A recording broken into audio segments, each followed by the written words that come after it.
오늘 말씀 제목은 마음의 온도를 따뜻하게 하려면이라고 잡은 이유는요, 오늘 말씀에 그 마음이라는 단어가 참 많이 나오거든요. 그래서 제가 이렇게 이 참 말씀을 준비할 때 떠오르는 책이 있는데, 그거는 이기주 씨가 쓰신 언어의 온도라는 책이 있습니다. 언어에도요, 나름 온도가 있다고 합니다. 어떤 말은 용광로처럼 너무 뜨거워가지고요, 듣는 이가 정서적으로 화상을 입기도 한다고 해요.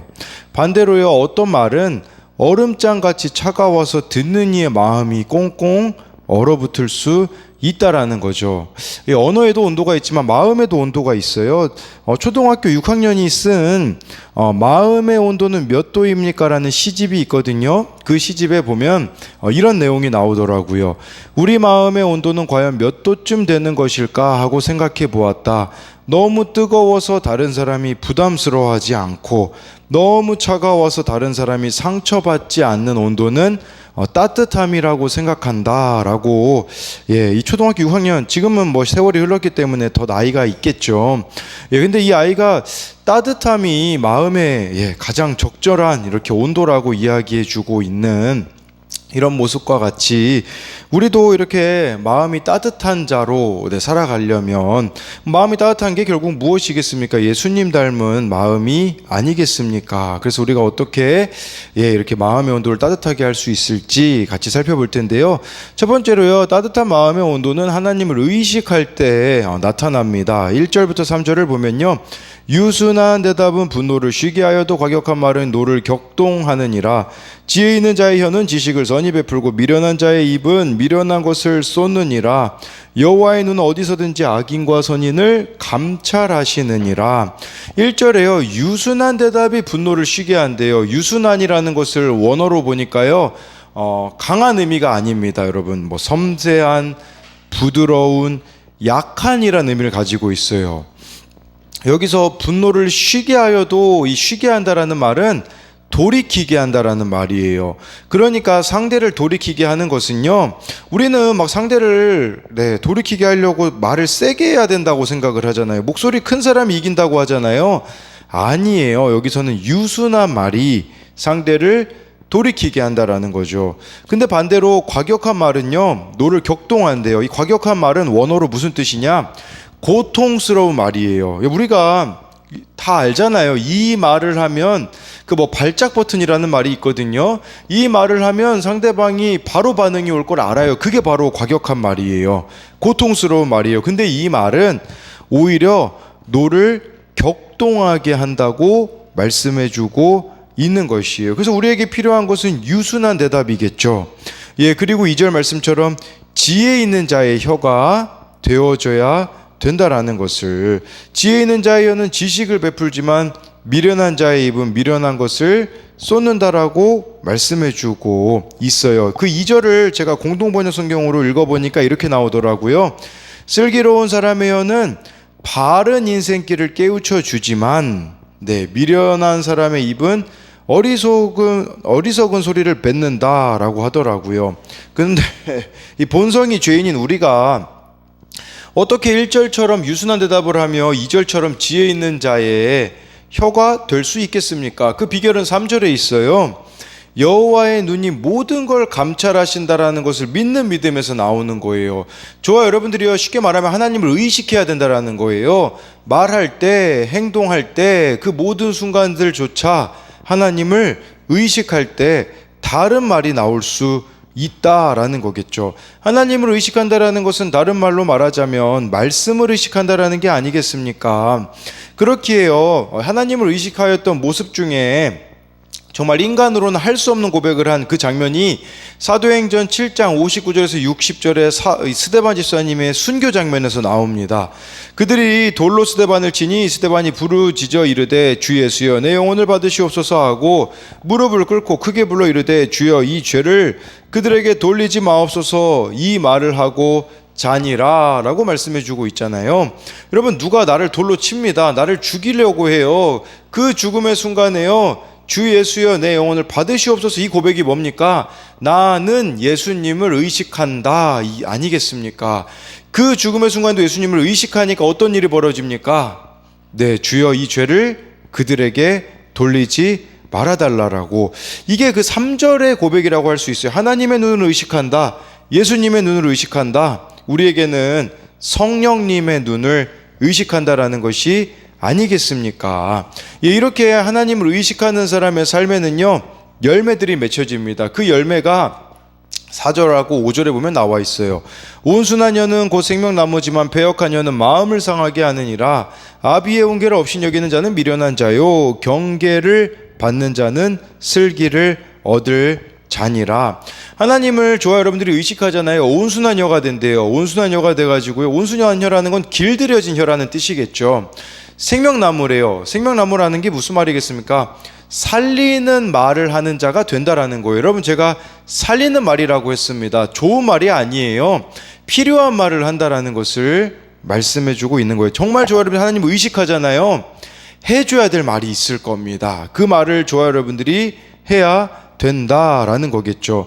근데요, 그게 아닌 경우에는 어떻게 되겠습니까? 패역한 혀가 된다라는 거죠. 이 패역한 혀라는 것은요, 고집스럽고 속이는 말이라고 할 수 있는데, 예, 이것은 마음을 상하게 한대요. 마음만 상하게 할까요? 아닙니다. 영혼도 상하게 한다라는 것을 기억하셔야 된다라는 거겠죠. 그러니까 저와 여러분들이 진짜 하나님을 의식하여서 내가 온순한 혀로 살리는 말을 하고 있는가를 돌아보아야 된다라는 거겠죠. 또 하나님을 의식하는 사람은요, 5절에 보니까요, 경계를 받는 자가 되는 거예요. 네, 경계를 받는다는 게 무슨 말일까요? 경계는요, 꾸짖음과 질책이에요. 저와 여러분들이 하나님을 의식하면요, 네, 의식하지 않으면 아비의 훈계를 없인 여겨서 미련한 자가, 예, 된다라고 볼 수가 있는 거겠죠. 이 아비의 훈계를 그럼 우리는 받아야 된다라는 거잖아요. 이 아비의 훈계가 뭐겠습니까? 우리들에게, 예, 하나님 아버지가 우리에게 주신 성경이 아니겠습니까?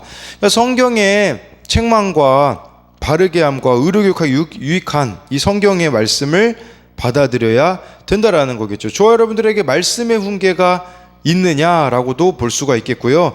또 한 가지 아비의 훈계가 뭐겠습니까? 하나님이 우리에게 허락하신 유일한 공동체인 교회 공동체 지체들의 권면을 받아들이고 있느냐라는 것이에요. 여러분, 근데 그거 아세요?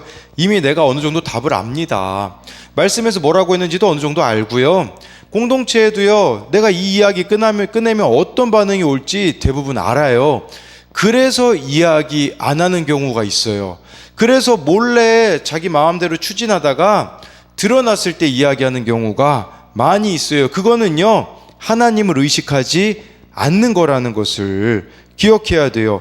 여러분, 이 하나님을 언제나 의식한다라는 거, 어디에 계신 하나님을 의식한다는 그 3절의 말씀의 의미가 두루뭉실해 보이잖아요. 근데 아주 간단해요. 그것은 뭐냐면, 예, 저와 여러분들이 말씀에 묻고 공동체에 물으며 살아가는 거, 그게 바로 하나님을 의식하게 만드는 것이고, 그게 바로 우리를 자유하게 만들어준다라는 사실을 기억하셔야 된다라는 것입니다. 그래서 이것에 대한 적용은요, 나는 원래 이런 사람이야 라고 말이나 태도를 바꾸지 않으려고 하지는 않습니까? 예, 그래서요, 우리가 하나님을 의식하지 않는, 그냥 본성적으로만 계속 살려고 하면서, 네, 뭐 나는 원래 이런 사람이야 라는 식으로 자신을 고치려고 하지 않는 모습이 있지 않냐라는 거죠. 두 번째는요, 하나님을 의식하기에 어떤 일이든 말씀과 공동체에 물으며 가고 있습니까? 예, 두 번째로요, 따뜻한 마음의 온도는 정직한 삶. 정직한 삶이 뭐겠습니까? 회개의 삶에 있습니다. 8절하고 9절을 보면요, 악인의 제사는 여호와께서 미워하셔도 정직한 자의 기도는 그가 기뻐하시느니라. 악인의 길은 여호와께서 미워하셔도 공의를 따라가는 자는 그가 사랑하시느니라. 악인의 제사, 악인의 예배는요, 하나님이 미워하신대요.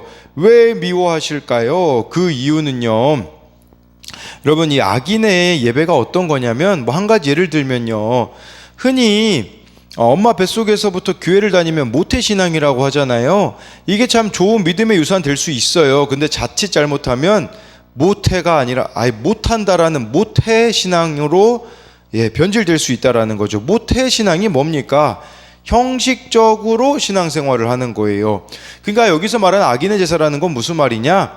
형식적인 신앙은 하나님이 기뻐하지 않는다라는 거죠. 형식적인 신앙이 뭘까요? 삶이 바뀌지 않는 신앙이에요. 말씀이 없는 신앙이고 말씀이 들리지 않은 신앙이에요. 그러나 정직한 자의 기도는 하나님이 기뻐하신다라는 거죠. 정직한 자가 뭐겠습니까? 여러분, 사실 우리가 정직한 사람이 어디 있습니까? 다 속이고 속이죠. 회개할 때 정직해지지 않겠습니까? 그 회개의 기도는 하나님이 기뻐 받으신다라고 말씀해주고 있어요. 9절은 삶의 방식을 말하는 거예요. 길이라는 건 삶의 방식이거든요. 악인의 삶의 방식은 하나님이 미워하신다.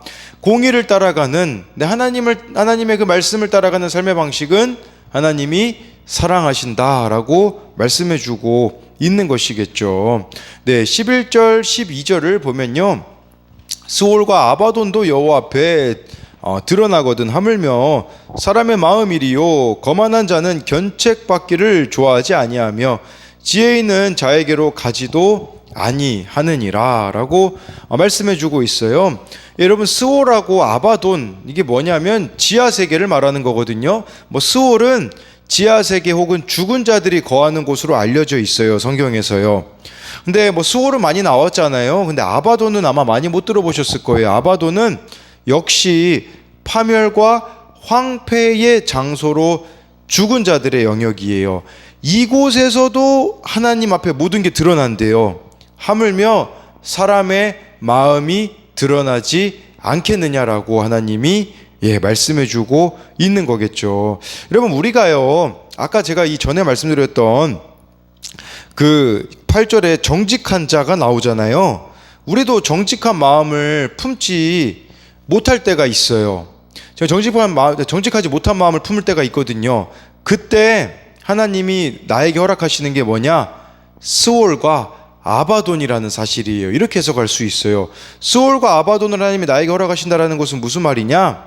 나의 정직하지 않는 마음을 하나님이 고치시고자 죽음의 자리, 파괴의 사건을 허락하신다는 거예요. 스올과 아바돈은 죽음의 자리, 파괴의 사건이라고 해석할 수 있거든요. 이때 우리가 12절 말씀처럼 견책을 받으셔야 돼요. 거만한 자는 견책을 안 받는데요. 여러분, 참 죽음의 자리, 파괴의 사건이 오는데 돌이키지 않는 사람이 있어요. 회개하지 않는 사람이 있다라는 것을 말해주는 것이겠죠. 정말 이렇게 죽음의 자리, 파괴의 사건이 우리들에게 주어졌을 때 회개하면 어떤 일이 벌어지느냐? 13절이 펼쳐집니다. 마음의 즐거움은 얼굴을 빛나게 하여도 마음의 근심은 심령을 상하게 하느니라. 회개한 자에게만 주어지는 게 있어요. 여러분, 그게 뭐냐면 마음의 즐거움이에요. 여러분, 마음이 즐거우면요, 얼굴에서 드러날 수밖에 없거든요. 근데 반대로 회개하지 않잖아요. 그 마음에 근심이 몰려오거든요. 심령을 상하게 한다라는 것이겠죠. 그렇게 15절에도 이어질 수 있어요. 고난받는 자는 그날이 다 험악하나 마음이 즐거운 자는 항상 잔치하느니라. 여러분, 어떻게 우리 인생에 항상 잔치할 수 있습니까? 없죠. 근데요, 회개하잖아요. 그럼 항상 즐거운 거예요. 고난 중에도 즐거워할 수 있어요. 이걸 좀 저와 여러분들이 믿으셨으면 좋겠어요. 이걸 우리가 뭐라고 합니까? 천국을 누린다라고 표현할 수 있잖아요. 회개한 자는요, 매일매일 천국을 누리는 자가 될 수 있다라는 거죠. 그래서 우리 찬양 가사에도 그런 가사가 있잖아요. 주 예수와 동행하니 그 어디나 하늘나라. 그 하늘 어디나 천국이라고 하지 않습니까? 회개한 자가 주님과 동행하는 자가 아니겠습니까? 여러분, 근데요, 이 마음이라는 게 있잖아요. 우리가 마음이라는 단어를 들으면 감정이라고 생각할 수 있어요. 근데 성경에서는요, 마음은 감정이 아니에요. 성경에서 말하는 마음은 태도와 신뢰예요. 태도와 신뢰. 이거는 그냥 감정적인 걸 넘어서는 거겠죠. 내가 하나님께 어떤 태도를 갖는가, 내가 하나님께 어떤 신뢰로 나아가는가, 이게 마음인 것이에요. 제가 지난주에 여러 가지 일들이 있었거든요. 솔직한 표현으로 지난주는 저에게는 죽을 맛이었었어요. 네. 그런데 주일 새벽에 첫사랑을 잃어버렸다라는 제 모습을 하나님이 보여주셔서 그때 회개로 돌이키니까요, 진짜 13절 말씀처럼 즐거움으로 얼굴을 빛나게 하게 되어지더라고요. 그러면서 이번 한 주를 살아오면서 무슨 생각을 하게 되냐면, 저는 코로나 이후로 많은 아이들이 떠나서 망했다고 생각을 했거든요. 근데 지난 주일에 회개하고 나니까 이게 망한 게 아니라 문제가 아이들에게 있어서 망했다라고 생각했는데 그게 아니라는 걸 발견하게 되었어요. 그건 뭐였냐면, 제가 그들에 대한 사랑과 관심이 식어져 버린 데 있었다라는 것을 발견하게 해주시더라고요. 그래서 주일부터요, 계속 신기한 거는요, 기도하고 말씀 가운데 나아가면 생각나는 아이들이 있어요. 그래서 그 아이들에게 연락하기 시작했거든요. 어제도 수요예배 설교 때 2명에게 연락하겠다고 해서 그 아이들에게 실제로 연락을 했는데요, 어떤 아이는요 막 2년, 3년, 4년 이렇게 연락 안 되던 아이들하고 연락하기 시작했어요. 저의 문제였던 거예요. 그 아이들이 교회를 떠난 게 문제가 아니라 제 안에 주님을 향한 첫사랑이 없었다라는 게 깨달아지자 이렇게 저를 바꾸게 되더라고요. 또 지난주에 저에게 이렇게 좀 혼이 났던 청소년에게는 그냥 혼만 내고 끝낼 게 아니라 그 아이와 함께 시간을 보내면 좋겠다라는 생각이 들어서 어제 밤에 같이 이렇게 신정 호수를 뛰고 왔거든요. 뛰고서 잠시 이제 화장실을 들르러 가는데 거기서 또 못 본 지 3년 정도 되는, 지금은 22살이 된 우리 청년을 만났거든요. 이 아이는 거의 제가 3, 4년 동안 못 봤거든요.